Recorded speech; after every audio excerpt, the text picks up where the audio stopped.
আসলে প্রাণী পাললে এই ধরনের কমন কিছু টেকনিক অবশ্যই আপনাকে জানতে হবে না, আদারওয়াইজ কিন্তু প্রাণী লালন পালন করে আপনি ভালো করতে পারবেন না।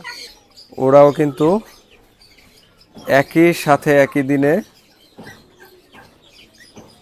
কৃমির ওষুধটা পান করতেছে। পানি দেওয়ার সাথে সাথে সবাই যেন পানিটা নেওয়ার জন্য আসে, সে কারণেই কিন্তু আমরা সকালবেলায় আজকে পানি সরাই রাখছি।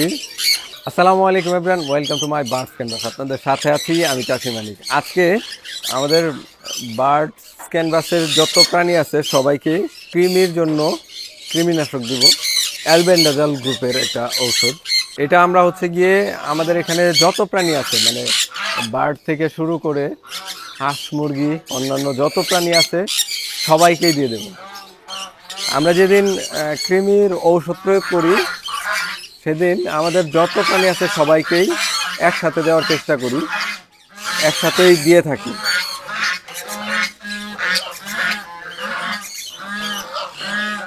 হাঁসগুলো বিদ্রোহ করতে করতে এখানে চলে আসছে।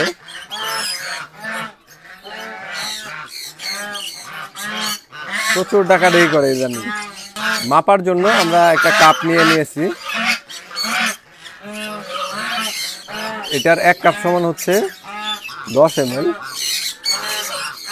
আমরা আজকে লিটারে 2 ml পরিমাণ ওষুধ হিসেব করে দিচ্ছি। এখানে আমরা 10 লিটার পানি নিয়েছি, 20 ml ওষুধ দিয়ে দিলাম। আজকে আমরা কৃমির ওষুধ দেবো যে কারণে প্রাণীগুলোকে সকালে খাবার ঠিকই দেওয়া হয়েছে, কিন্তু পানিটা এখনো দেইনি, যাতে করে কৃমির ঔষধযুক্ত পানিটা দেওয়ার সাথে সাথেই সবাই পান করে। যেহেতু ঔষধের পানি সেহেতু আমরা পরিমাণে অনেক কম দেব। নর্মাল পানি হইলে তো একদম বাটি ভর্তি করে দেই। তো প্রথমে আমরা সানকনুরদেরই দিয়ে শুরু করি। বিসমিল্লাহ। হ্যাঁ, পানি দেওয়ার সাথে সাথে বার্ডার চলে আসতেছে পানি পান করার জন্য।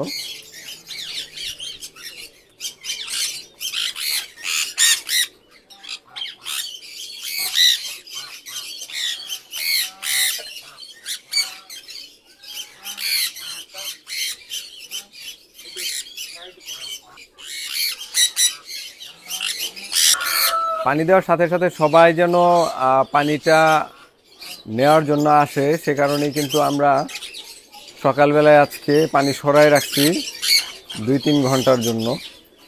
অ্যাজ ইউজুয়াল আমরা হচ্ছে সকাল 7টার মধ্যে পানি দিয়ে দেই, কিন্তু আজকে এখন 9:30টার মতো বাজে, মাত্র আমরা পানি দিচ্ছি। খাবার কিন্তু রুটিন অনুযায়ী দেওয়া হয়েছে, কিন্তু পানিটা একটু ডিলে করে দেওয়া হচ্ছে, যাতে করে এই যে পানি দেওয়ার সাথে সাথে পানিটা পান করে। ইভেন হাঁসের ওইখানে আমরা যে পানির সোর্স আছে সেটাও আমরা ঢেকে রাখছি, কোনোটাই বাকি থাকবে না ইনশাল্লাহ। এই যে এখানে দেখেন ছোট প্রজাতির কনি, ওরাও পানি দেওয়ার সাথে সাথে আসছে। এই যে দেখেন রিংনেকরাও পানি পান করতেছে। কত সময় নিয়ে পানি পান করতেছে, অনেক পানি পান করতেছে।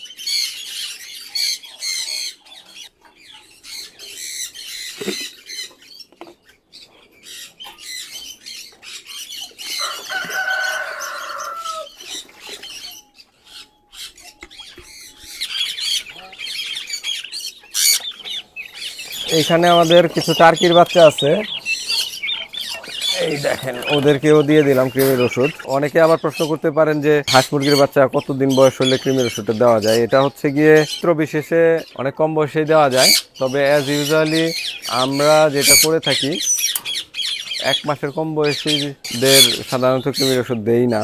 তো হাঁস মুরগির বাচ্চার ক্ষেত্রে 1 মাসের কম বয়সে যদি আপনি কৃমির ওষুধ দিতে চান, সেক্ষেত্রে ডোজ নির্ধারণটা একটু ক্রিটিক্যাল হয়ে যায়। অভিজ্ঞ না হলে ডোজ নির্ধারণে ভুল হতে পারে।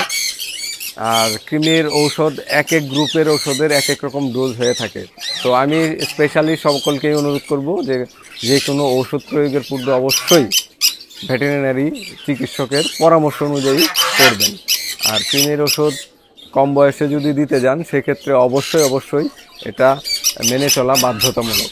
আমাদের হাঁসদের জন্য কিভাবে ঔষধ প্রয়োগ করি সেটা দেখেন। হাঁসদের ওষুধ খাওয়ানো কিন্তু অনেক জটিল ব্যাপার, যে কোনো ওষুধ। আর এই জায়গায় কিন্তু অধিকাংশ যারা হাঁস লালন পালন করেন তারা ভুল করে থাকেন। হাঁসদের যদি ওই অ্যাজ ইউজুয়াল মুরগির মতো পানির সাথে ওষুধটা মিশিয়ে দেন তাহলে কিন্তু ওরা খাবে না, গল করে কুলি করে ফেলে দেবে। তো ওদেরকে খাওয়ানোর মাধ্যম হচ্ছে কি, এই যে দেখেন আমরা এখানে গমের ভুসি নিছি। তো এই গমের ভুসিটার মধ্যে আমরা হচ্ছে যেই ঔষধের পানিটা আমরা গুললাম, এখন ওষুধের পানি দিয়ে গমের ভুসিটা ভালো করে মিক্স আপ করে দেন হচ্ছে গিয়ে আমরা হাঁসদের দিয়ে দেবো। তাইলে যেটা হবে যে হাঁস এই ভুসিটা সহ এই পানিটা খেয়ে নেবে। হাঁস চলে আসছে, চলবো।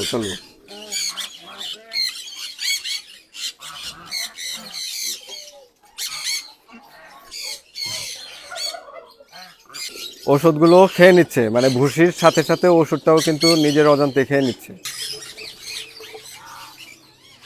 আমাদের এখানে যত প্রাণী আছে তার মধ্যে সবচেয়ে বেশি পানি পান করে হচ্ছে মুরগি। এইটা আমরা দেব হচ্ছে আমাদের ফিজেন্ট এবং ঘুঘু পাখিদের। এই যে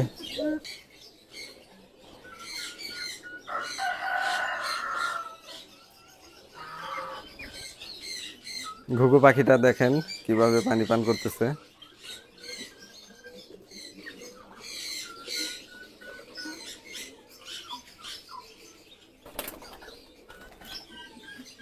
ময়ূরগুলোকে এখনো ছাড়া হয় না আজকে, শুধুমাত্র এই যে ওষুধটা আমরা দিব বিধায়।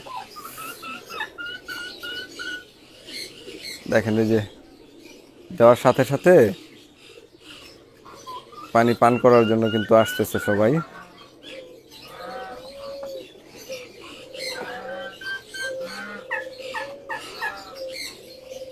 আসলে প্রাণী পাললে এই ধরনের কমন কিছু টেকনিক অবশ্যই আপনাকে জানতে হবে, না আদারওয়াইজ কিন্তু প্রাণী লালন পালন করে আপনি ভালো করতে পারবেন না।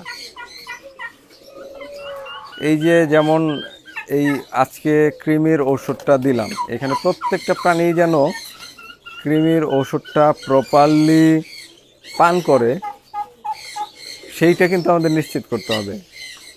আর অ্যাজ ইউজুয়াল যদি রেগুলার যেভাবে আমরা খাবার পানি দিই ওইভাবে যদি আজকে দিতাম, রেগুলার ডেইজের মতো যদি আজকেও ট্রিট করতাম, তাহলে যেটা হয়তো যে কেউ হয়তো ওষুধ মিশ্রিত পানি পান করেছে, কেউ করে নাই, ফলে কি হয়তো কারো হয়তো কৃমিমুক্ত হয়েছে, কারো হয় নাই। তো এইখানে আমাদের কিছু টাইগার মুরগির বাচ্চা আছে, ওদেরও দিয়ে দেই। দেখেন ওরা পানির জন্য পাগল হয়ে গেছে একদম।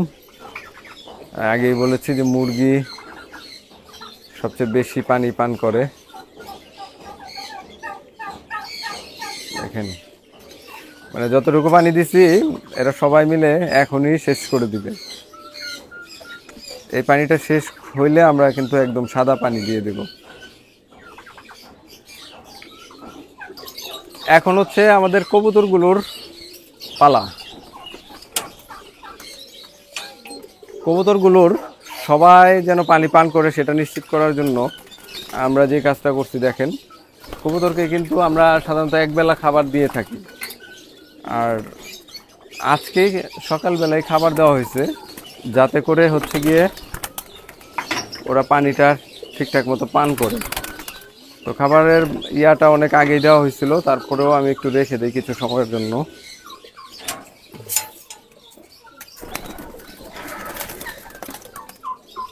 দেখেন পানি দেওয়ার সাথে সাথে প্রায় সবাই চলে আসতেছে। প্রত্যেকেই যেন পানিটা পান করে সেটা কিন্তু নিশ্চিত করতে হবে। আর সেই জন্যই কিন্তু এই খাবারটা দেওয়া হয়েছে। কবুতরকে কৃমির ওষুধটা আসলে বিকালে দেওয়াটাই ভালো, বিকেলবেলাতে, যেহেতু ওদেরকে একবেলা খাবার দেওয়া হয় বিকেলবেলা। রেগুলার রুটিন অনুযায়ী যদি বিকেলের পানিতে ওষুধটা দেওয়া হয় তাহলে কিন্তু মিসিং হওয়ার বা মিস্টেক হওয়ার কোনো সুযোগ থাকে না। টার্কির বাচ্চাগুলো যেগুলো ওই যে বড় হয়ে গেছে ওদেরকে আটকে রাখছি, ওদেরকেও আজকে ছাড়া হয় নাই, শুধুমাত্র এই পানিটা যাতে সবাই পান করে সেটা নিশ্চিত করার জন্য।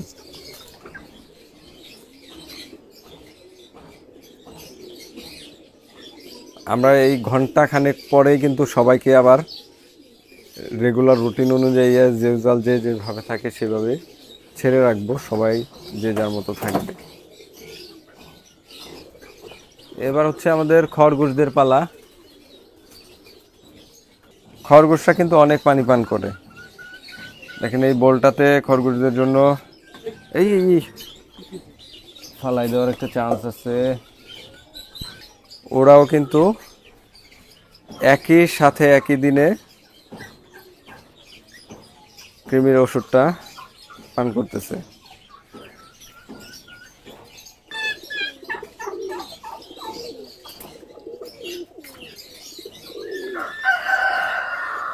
আমাদের গোল্ডেন সেব্রাইট মুরগিগুলো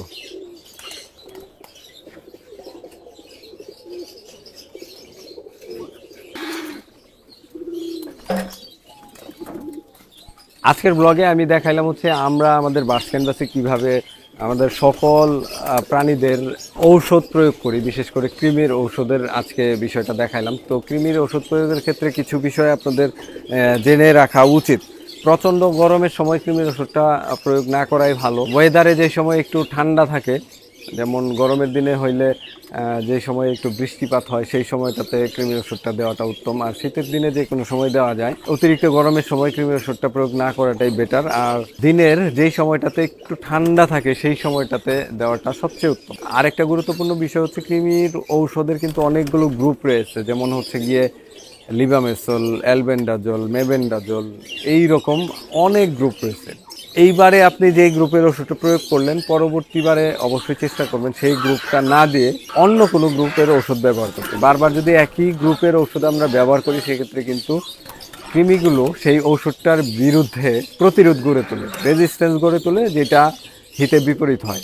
আসলে তখন এক সময় আর ওই ওষুধটা কৃমি মারতে পারে না, কৃমিরা অনেক বেশি শক্তিশালী হয় এবং প্রাণীরা অনেক বেশি ক্ষতিগ্রস্ত হয়।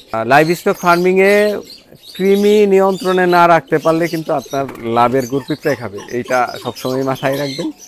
তো আজকে আমি কিছু টিপস আপনাদের দেওয়ার চেষ্টা করলাম।